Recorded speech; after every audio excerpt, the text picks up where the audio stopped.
Good morning viewers, स्वागत है आपका मेरे इस YouTube चैनल के संडे पॉडकास्ट में।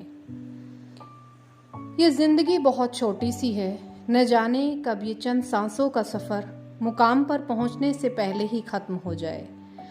फिर क्या तो किसी से दुश्मनी रखना और क्यों मनमुटाव व गलत फहमियों में जीना। क्या हम इस छोटी सी ज़िंदगी में समझदारी और सहनशीलता के फूलों को खिलाकर नहीं जी सकते? जीवन जीने की अनुपम दिव्य दृष्टि यही है सहनशीलता। चाहे घटना प्रिय हो या अप्रिय, परिस्थिति अनुकूल हो या प्रतिकूल, जीवन में चाहे लाभ हो या हानि, सत्कार मिले या तिरस्कार, निंदा हो या प्रशंसा, किसी भी स्थिति में व्याकुल न होकर उसका सहजता से स्वीकार करना है सहनशीलता है। जहाँ सहनशीलता होती है वहाँ शिकायत नहीं होती और ना ही कोई रुदन और विलाप होता है। गृहस्थ हो या सन्यासी, सभी के लिए ऐसे जीवन जीने की दिव्य दृष्टि होना अनिवार्य है। जिसके पास यह दृष्टि नहीं होती, वे घोर संताप और अशांति का अनुभव करते हुए अपने जीवन को जीते हैं। इस संसार में प्रत्येक व्यक्ति इतना पुण्यशाली नहीं होता कि उसे उचित समय पर सब कुछ मनचाहा मिल जाए। यूं भी तो इस संसार के समस्त पदार्थ और व्यक्ति अस्थिर और विनाशी हैं। ऐसे परिवर्तनशील संसार में स्थिर और विनाशी अगर कोई एकमात्र है तो वह है आत्मा। उस आत्मा की सुरक्षा कर लेना, आत्मा को पापों से बचा लेना और आत्मा में सुसंस्कारों के बीज बो देना तभी संभव है जब जीने की दिव्य दृष्टि को जीवन में पिरोया जाए। प्रतिकूल परिस्थितियों में संतुलित रहने के लिए उन स्थितियों को समझना अनिवार्य है। मैं आज आपको एक सत्य घटना सुनाती हूँ जो 1914 की है और यह विश्व विख्यात अमेरिकन वैज्ञानिक एडिसन के जीवन काल का एक अद्भुत प्रसंग है।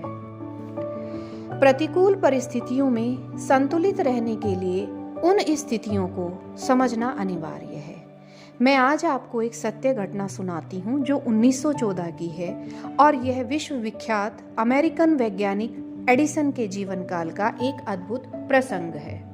एक बार रात्रि में उनकी प्रयोगशाला में आग लग गई। अग्नि के तीव्र प्रकोप से सुबह तक न मालूम कितनी मूल्यवान चीजें जलकर खाक हो गई। अनेक जरूरी कागजातों के साथ लगभग 20 लाख डॉलर की कीमती पुस्तकें जलकर स्वाहा हो गई।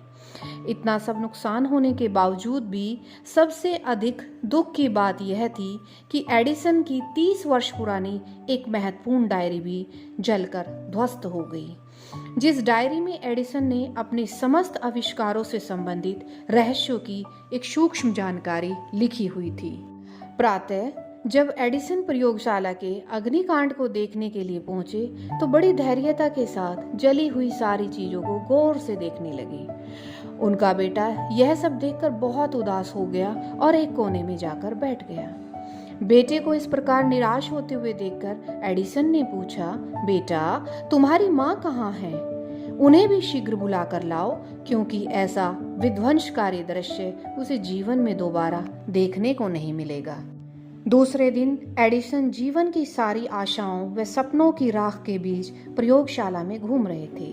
तब उन्होंने अपनी पत्नी और बेटे को घटित दुर्घटना का अपना दृष्टिकोण बताते हुए कहा, याद रहे, जीवन के नुकसान में कुछ फायदा रहा होता है। हमारा सब कुछ जल गया और हमारी गलतियां और हमारी भूलें भी जलकर राख हो गई। ईश्वर को धन्यवाद दो कि अब हम नए सिरे से काम करेंगे जिसमें कोई पुरानी भूलें दोहराई नहीं जाएंगी। इसके लिए हम अधिक सजग रहेंगे। ऐसा दृष्टिकोण स्वीकार करने की अक्षमता बढ़ाता है और यह स्वीकार भाव ही जीवन जीने की दिव्य दृष्टि है जो अंधकार युक्त पथ को उजाला दे सकती है। जब तक इस शरीर में श्वास है तब तक जीवन में छोटी बड़ी अनेक उलझनें हो सकती हैं। उन समस्त उलझनों का सहज स्वीकार करें क्योंकि वो वास्तविक हैं। उनका तिरस्कार किया जाए तो वे दुगनी हो जाएंगी। यहाँ प्रत्येक व्यक्ति को प्रकृति या व्यक्ति द्वारा मिलने वाली प्रतिकूलता को सहना ही पड़ता है, चाहे अनचाहे, मजबूरी से या मन से। भय से या प्रलोभन से किसी न किसी प्रकार का कुछ न कुछ सहना ही होता है। कारण यह है कि इस संसार में चाहत के अनुसार कभी कुछ मिलता ही नहीं है, कभी कुछ होता ही नहीं है, वह यहाँ टिक नहीं सकता। इसलिए संसार में सहनशीलता से जीने का ढंग बताते हुए एक उज्जैन के कवि ने लिखा है, छोटी छोटी बातों में क्या रखा है पगले, यह जीवन है समझौता भी करना पड़ता है। जीवन के अनेक पड़ावों को पार करते हुए प्रत्येक व्यक्ति को समझौतावादी बनने में ही सार है, वरना कब तक संघर्ष करते रहोगे। एक सुबह की बात है, संत कबीर के द्वार पर एक व्यक्ति पहुंचा। ये बड़ी ही मजेदार रोचक कहानी है जो आप लोगों के जीवन से संबंधित है। जिन लोगों के जीवन में तनाव है, प्रॉब्लम्स हैं, वो कैसे उससे छुटकारा पा सकते हैं, संत कबीरदास किस प्रकार से इस प्रासंगिक का उत्तर देते हैं, वो मैं यहाँ पर सुनाना चाहती हूँ। वो व्यक्ति बड़ा ही दुखी और तनावग्रस्त था।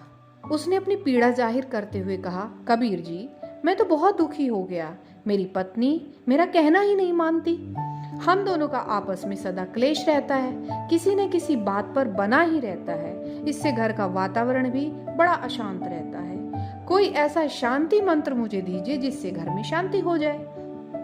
यह सुनकर कबीर जी ने अपनी पत्नी से कहा, हे देवी, दीपक ले आना, मुझे सूत काटना है। आदेश पाते ही पत्नी ने दीपक लाकर रखा तो जो आगंतुक था उसे बड़ा आश्चर्य हुआ कि सूर्य की रोशनी में दीपक की आवश्यकता ही नहीं, फिर भी ऐसा आदेश देना कहाँ तक उचित है।